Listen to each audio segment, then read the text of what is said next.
What's up, wrestling fans? It's the Emerald Enthusiast of the Multiverse Musings Podcast Network. Here with a look at the Mattel WWE Ultimate Edition figure of Kane.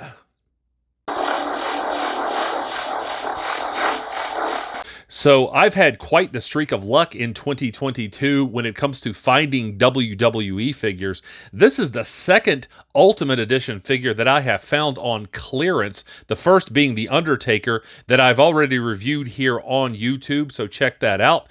I'm always happy to find cheap plastic, but with no further ado, let's take a look at the package details. On this side, we're treated to a nice studio shot of Kane. On the opposite side, it says Kane. On the bottom, we get some product information, and not too much on the top here. Once again, it just says Kane, and here is the Ultimate Edition logo. On the back top, we're given this product shot of the figure. On the back bottom, we get this action shot of Kane. We also get a brief bio. It says that he is 7 feet tall, from parts unknown. The finisher is the tombstone, and his career highlight is he was the WWE champion. Here is the write-up on the back bottom. It says, "Who had the most impactful debut in WWE history? It's gotta be Kane. The big red machine rose from the ashes to exact revenge on the man who left him burned and forgotten, his brother, Undertaker. Kane ripped off the cage door and burned a hole through the dead man's soul." In my reviews of the Undertaker Ultimate Edition figure and the Batista Ultimate Edition figure, I talked about how much I appreciate Mattel making their Ultimate Edition packaging collector-centric. I think that mint-on-card collectors should definitely like the way that these look when they are lined up on their shelves. I like that we can see this plenitude of accessories that comes with this figure, in particular this WWE title belt, which of course Kane won from Stone Cold Steve Austin. I like this window. It does feel sturdy. My only criticism of this is that I feel like the figure should be in the center and the accessories off to the side. But again, that's a very small criticism. And now I think it's time to bust this figure out of the package and see what's inside.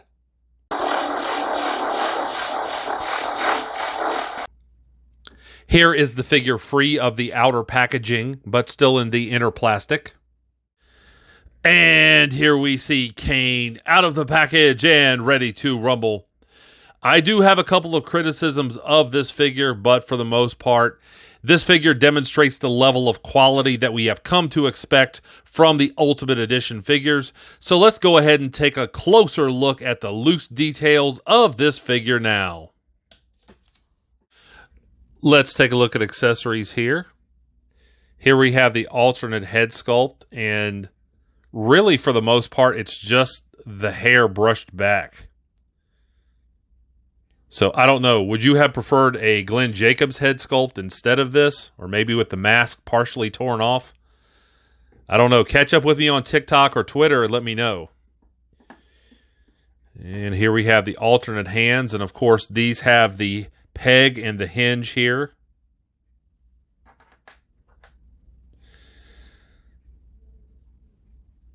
Good sculpting on this. Here we have the old, I should say WWF title belt, because that's what it was at the time. This looks better than the Batista title belt, the world title belt that I reviewed recently. This is much more defined. Certainly like how this looks. Here is the electro-larynx that he used to use as part of his character when he first showed up in the WWF. I had forgotten about this because it's been so many years since he used this. But that is a pretty cool accessory. And this is soft goods, by the way, this cape. As you can see. Shouldn't be too difficult to get on.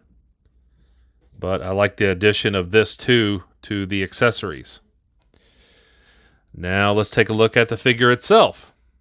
Here is the lower body, and of course it is articulated just exquisitely. We get the midfoot hinge here, pivoting at the ankle. Of course there is articulation at the ankle. This one's especially tight, and I don't really want to force these because, well, there, that one goes. I may or may not keep this figure. I may trade this figure away. I do a lot of trading online. We get swiveling here at the top of the boot. Lots of wrinkles sculpted in back here.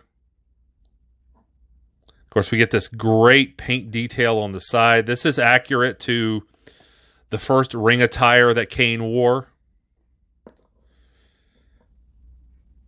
really like how nice and tight this paint is. Of course, we get double jointed knees here. So if you want to get him into a running pose, you certainly can. The hips are a little tight on this, so you can get him to kick forward pretty far, but not so much outward. So, I mean, that's okay, but I feel like it could go up further, and you really can't get him to step back at all. So, yeah, it kind of like wants to slide forward, so it's hard to like get him in this kind of pose and have him stay. Let's talk about the torso now. And I really do think the sculpting is done very well. You get this lower torso swivel here. I certainly appreciate that. Also, this crunching motion here with the upper torso. And there's good movement here. I certainly appreciate that. I also like the fact that the paint goes up into the joint. Same for the back here, even this stripe. You know, it doesn't look awful because they have put in the time to put the paint up in the joint. So I appreciate that. You know, this is Kane's original look where he had this bare arm, and I like how this has been sculpted here. You can see all these like little snaps, and you can actually feel the edges of this. So I certainly appreciate that. Paint looks good for the most part. This one has just a little tiny nick on it there. But yeah, that's very accurate to Kane's original attire. So let's talk about the arms here. And the gloves look good, by the way. You can see the light dancing off of the detail there. I certainly like that. Good articulation. Of course, there's this hinge here. I like the overall shape of the biceps and the triceps here. Forearms look good. You get swiveling at the biceps. The arm goes up further than I thought it would. I appreciate this, the fact that you can get it up at this angle. But, you know, I spoke earlier about an issue that I had with this figure. I don't understand this at all. Okay, so we get a double jointed elbow here, and in both sections, there's missing paint. Now, for the most part, I'm just someone who vanilla poses figures, so this wouldn't bother me too much. But I know, you know, stop motion people and people who like to do dioramas with, you know, lots of action shots, this might bother them. And I understand that because they obviously can do it down here at this joint. So we know it can be done. So I'm not sure why there's missing paint here. If you wonder if you can get him to go, if you can get the arm to go up over his head, you certainly can. You can get it to go around 360 degrees. Here's a look at this arm over here. Again, good articulation on the wrist. I really like these, you know, wrist bands here. All the detail that's on the little snaps. That looks really good. Again, bicep swivel.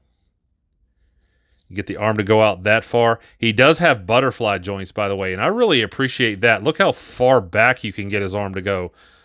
Like, okay, so if you're doing stop motion and you wanted to get him to do, you know, the big flourish before he chokes somebody, you could do that. So certainly appreciate that. Lots of great articulation. And for the most part, the paint looks good. I really question why that elbow ended up that way. So let's go ahead and put a few accessories in his hands. Here is the figure holding the electrolarynx to his throat. And I got to say, that looks pretty good. It could go in just a little bit further, but I wouldn't want to force this joint too far, especially for too long. But I've got to say, I certainly appreciate the way this looks. Here he is holding the WWF title belt. So I just popped the head sculpt off and put the cape on. There's this little Velcro piece here. And you just secure the cape on like this. This does feel like you need to take care when you're putting this on. Again, this is soft goods.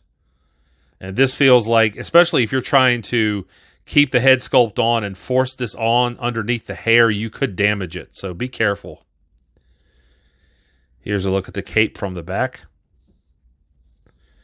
So I do appreciate the way this looks. I don't remember him wearing this a lot, but I may just be misremembering from the early days, since that was, again, we're talking 1997. So let's take a look at the head sculpts here. And the paint is very well done on the mask.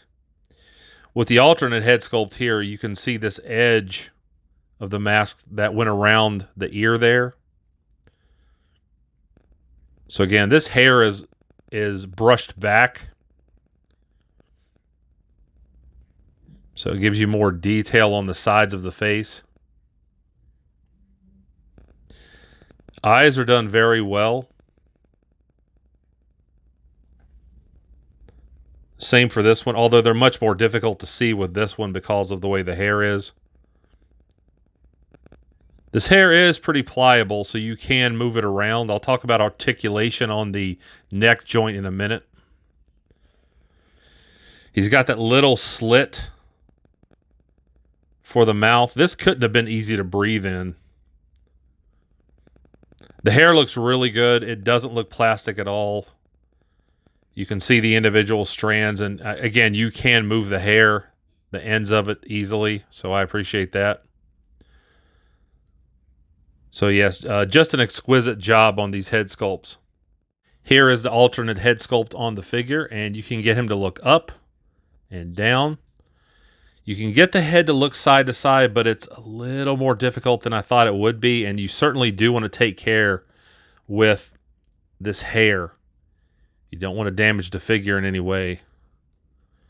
You can get him to tilt a little bit, so I appreciate that. There's what it looks like from behind. So, you know, I talked in my other videos about how I've seen collectors online talk about possibly the neck joints on these being a little fragile. So just take care when you are articulating the figure's head. I certainly hope you have enjoyed this review. If so, please like, subscribe, and tell a friend to do the same. Stay tuned at the end of the video for some articulation shots, and also remember to catch me on the Multiverse Musings vidcast, available right here on YouTube. And I'll be back to the internet with more pro wrestling related content soon. But until we meet again, this has been the Emerald Enthusiast, and thanks for watching.